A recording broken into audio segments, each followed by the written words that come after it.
기도할 때 기억되는 사람들을 기도해 주셔서 기도의 열매가 모두에게 있으시기 바랍니다. 우리가 세상을 살다가 보면은 일할 때 생각나는 사람이 있습니다. 그 사람이 있으면 참 이 일은 잘할 텐데. 어디 놀러 갈 때 기억되는 사람도 있습니다. 근데 바울 사도는 기도할 때 기억되는 교회가 있었는데 데살로니가 교회가 기억이 됐다고 말씀합니다. 데살로니가 교회는 세 가지가 좋은 것이 있었어요. 믿음의 역사, 사랑의 수고, 소망의 인내입니다. 그러니까 믿음, 소망, 사랑이 실천적으로 행해졌고 그에 따라서 열매가 있었던 교회라고 할 것입니다. 데살로니가 교회는 바울 사도께서 믿음으로 새 안식일에 회당에서 강론함으로 헬라인의 큰 무리, 주로 남성들이었던 것으로 보여져요. 그리고 많은 적지 않은 귀부인도 권함을 받고, 그러니까 이 적지 않은 귀부인 헬라인의 큰 무리가 사흘간의 복음 전도로 인하여 회심하고 돌아왔으니까 아주 큰 사건이죠. 사도께서 믿음으로 행했던 것으로 보여지고요. 5절에서는 성령과 능력과 큰 확신으로 저들이 말씀을 받은 사건이라고 얘기를 합니다. 개인적으로도 이제 하나님께 돌아오게 되면 엄청난 변화가 개인적으로도 옵니다. 믿음으로 행하는 거죠. 술을 끊고 음행을 끊고 축첩했던 부인들을 내보내고, 그리고 바른 재물관, 바른 국가관을 가지고 이 바른 인생을 살아가는 것, 믿음의 역사라고 할 것입니다. 뿐만 아니라 그 데살로니가 교회도 그런 사람들이 모여서 믿음으로 많은 일을 했던 것으로 보여집니다. 그 사람들만 그런 것이 아니라 우리도 동일한 믿음으로 같은 주를 믿었으니까 우리도 그런 일들이 이 교회에서 많이 나타나야 합니다.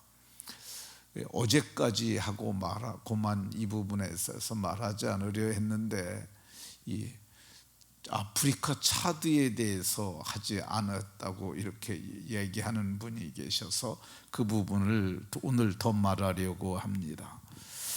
차드에 우리가 우물과 교회를 꽤 많이 했어요. 아마 한 50개, 40개는 했을 겁니다.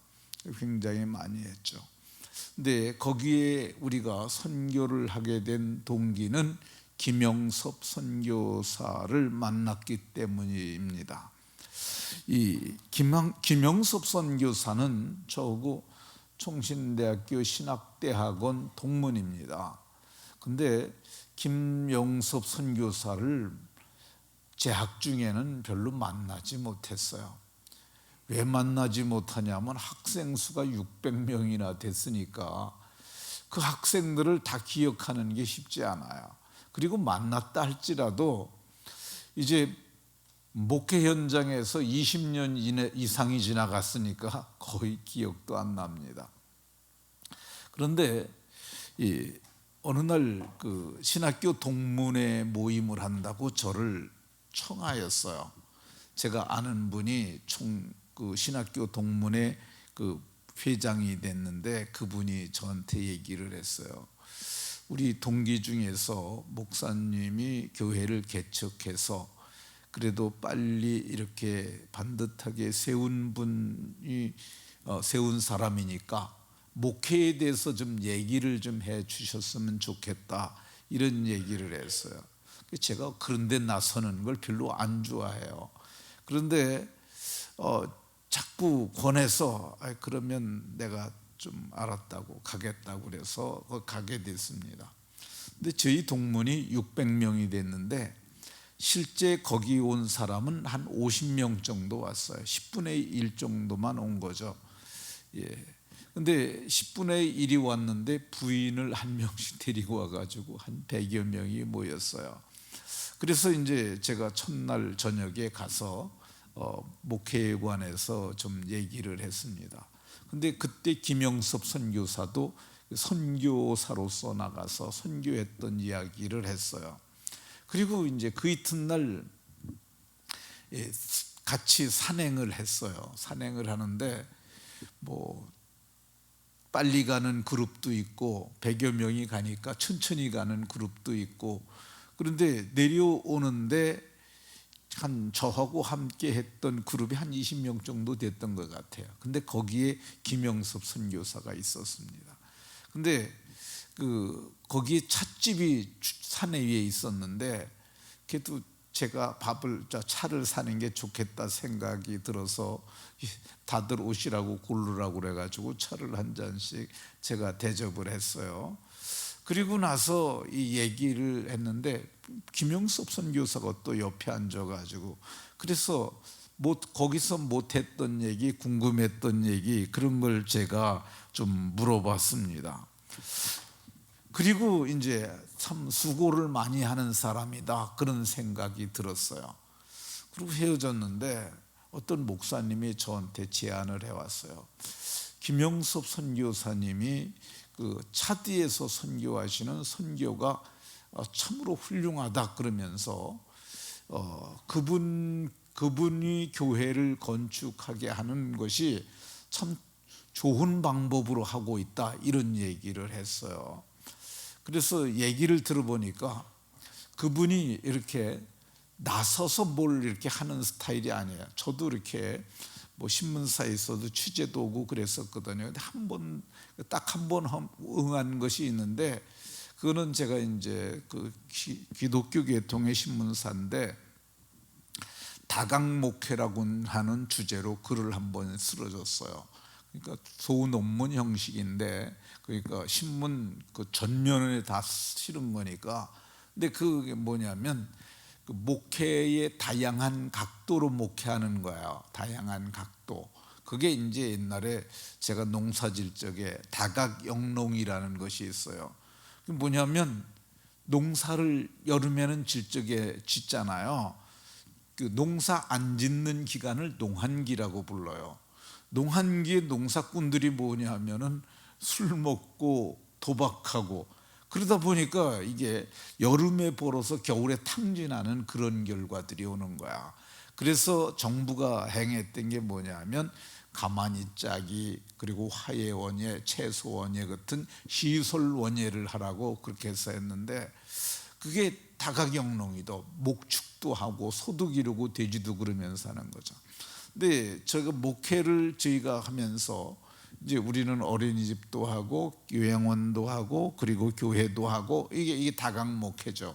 그래서 다각목회에 대해서 글을 하나 썼는데, 그거 외에는 제가 다른데 뭐 방송에서도 와가지고 뭐 이렇게 하자고 그래. 난 그런 거 안 한다고. 그리고 지금까지 안 했는데 이 친구도 스타일이 그런 스타일이에요. 뭐 자기를 도와달라고 그런 말도 한마디 안 하는 사람이라고. 그리고 선교지 나가면은 한 번 가면은 들락날락하지 않고, 필리핀 있는 제가 아는 어떤 선교사는 매년 나와요. 어떤 때는 뭐 6개월에 한 번씩 나오고, 뭐 명부는 다 만들었고 나오긴 나옵니다만은 뭐 그분이라고 없겠어요. 아프리카 차드가 얼마나 험한 곳인데 얼마나 여기가 그립겠어요. 그런데 거기서 안 나오고 진국이라고 이렇게 하면 됩니다. 근데 그 사람이 꽤나 좋은 대학을 나왔어요. 뭐 부산에서는 부산대 괜찮다고 그러는데 꽤 괜찮은 사람인데 거기서 그렇게 한다고 그러더라고요. 특별히 김영섭 선교사가 네비우스 선교 정책이라는 걸 가지고 선교를 하고 있다고 그랬어요. 네비우스 선교 정책이 어떤 거냐면요, 우리나라에 이제 선교사들이 1880년대부터 들어오기 시작합니다. 알렌 선교사, 언더우드 선교사 등 들어와서 이 사람들이 우리나라에 정착을 해서 선교를 하는데 다 자기 멋대로 하는 거야. 거기다가 남감리교회, 북감리교회, 그리고 남장로회 등등, 그리고 침례회까지 이렇게 들어와서 선교를 하는데, 이 모두가 다양한 형태로 선교를 하는데, 가장 먼저 한국 선교에 대해서 어떤 비전을 가지고 해야겠다고 생각한 선교단체가 북장로교예요. 알렌 선교사, 언더우드 선교사를 파송한 그쪽입니다. 그 사람들이 중국에서 약 30년 이상을 선교한 네비우스라고 하는 선교사를 한국에 파송을 했어요. 근데 이 사람은 이 선교지에서 선교를 하고, 그리고 선교 방법론이라고 하는 이렇게 논문도 내고 그랬던 굉장히 훌륭한 분이라고 그래요. 근데 그분들이 그분이 와갖고 2주 동안 선교사들에게 선교 방법론을 제시를 했어요. 그게 네비우스가 말했기 때문에 네비우스 선교 정책이라고 합니다. 네비우스 선교 정책은 3가지예요. 자립, 자치, 자전.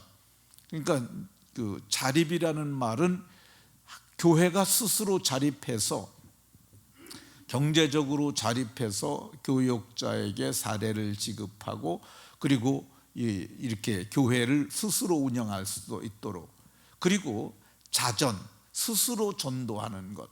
그러니까 이 토착교회를 키우라고 그랬는데 한국인에 의한 한국의 복음화를 얘기를 했어요. 한국인에 의한 한국의 복음화. 자전이죠, 자전. 그리고 자치. 이 자치는 스스로 자기네들을 다스리는, 그게 교회 헌법에서 나오는 정치예요. 정치, 교회 정치.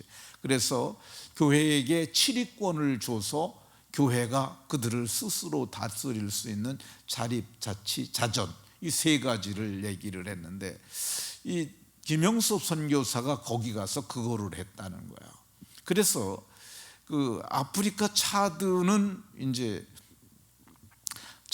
어떤 곳이냐면은, 문명의 혜택이 물론 수도 은잠에 나는 우리나라처럼 이렇게, 우리나라 소도시처럼 이렇게 도시를 구성하고 있지만은, 차드라는 데가 아프리카예요.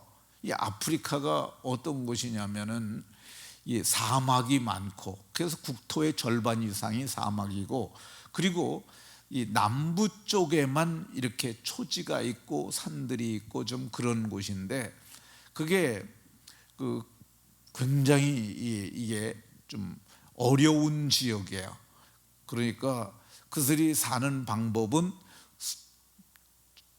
염소 기르고, 그리고 옥수수 농사 짓고 수수 농사 짓고, 그러니까 굉장히 가난하게 사는 사람들이라고 보면 됩니다. 이 주거 형태가 집을 짓는데, 집이 어떤 집이냐면은 풀로 다 집을 짓는다고 보면 돼. 나무 세우고 지붕은 풀 같은 거 엮어가지고 이렇게 해갖고 그렇게 사니까 옛날 우리의 헛간처럼 그러고 사는 거야. 근데 거기 가서 이제 교회 복음을 전하고 교회를 지으라 할 때 너희들이 져라 이겁니다. 우리가 너희들이 벽돌을 찍어서, 근데 아프리카는 흙이 좋은가 봐요. 빨간 흙을 가지고 벽돌을 찍는 거야.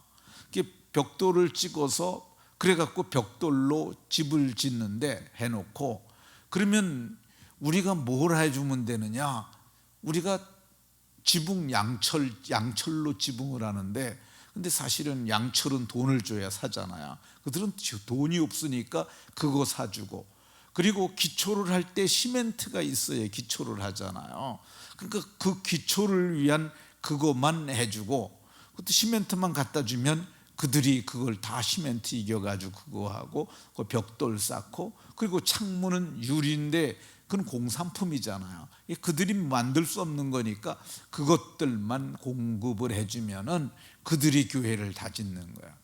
그래서 우리가 500만 원 가지면 교회를 한 채 짓잖아요. 근데 그 교회가 적은 교회가 아닙니다.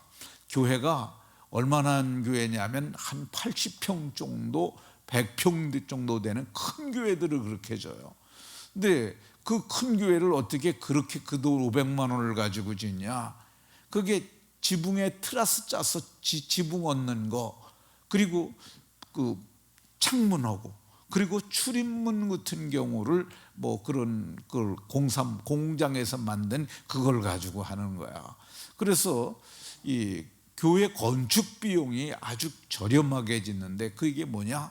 이 스스로 자립할 수 있도록 그렇게 했기 때문에 그 선교가 아주 효과적이다, 이런 얘기를 하면서 저에게도 김영섭 선교사를 아니까 그 사람과 연락처를 주면서 우리 이렇게 소통을 했으면 좋겠다. 그래가지고 제가 김영섭 선교사와 이게 연락을 하면서 우리가 이제 그 아프리카 차드 선교가 시작이 되었다고 할 수 있습니다. 오늘 여기까지만 말하겠습니다. 하나님께서 일하시는 방법도 만남을 통해서 일을 합니다. 이 사울은 누구를 만납니까? 바나바를 만나잖아요. 이 사울이 회심한 것을 사람들이 믿지를 않았어요. 그런데 이 바나바가 얘기를 해보고 확인을 하고 그를 사도들에게 데려가서 인사를 시키고, 그럼으로써 그가 초대교회 복음전도 지도자들의 반열에 동참을 하게 되고, 그리고 역사를 이루어갔던 것을 봅니다. 모두가 하나님께서 우리에게 주신 믿음을 가지고 믿음으로 믿음의 역사를 쓰되 사도행전 29장을 써나가는 복된 분들이 다 되시기를 예수 그리스도의 이름으로 축원합니다. 하나님, 이 새벽에 아프리카 차드에 우리가 선교를 하게 된 이유를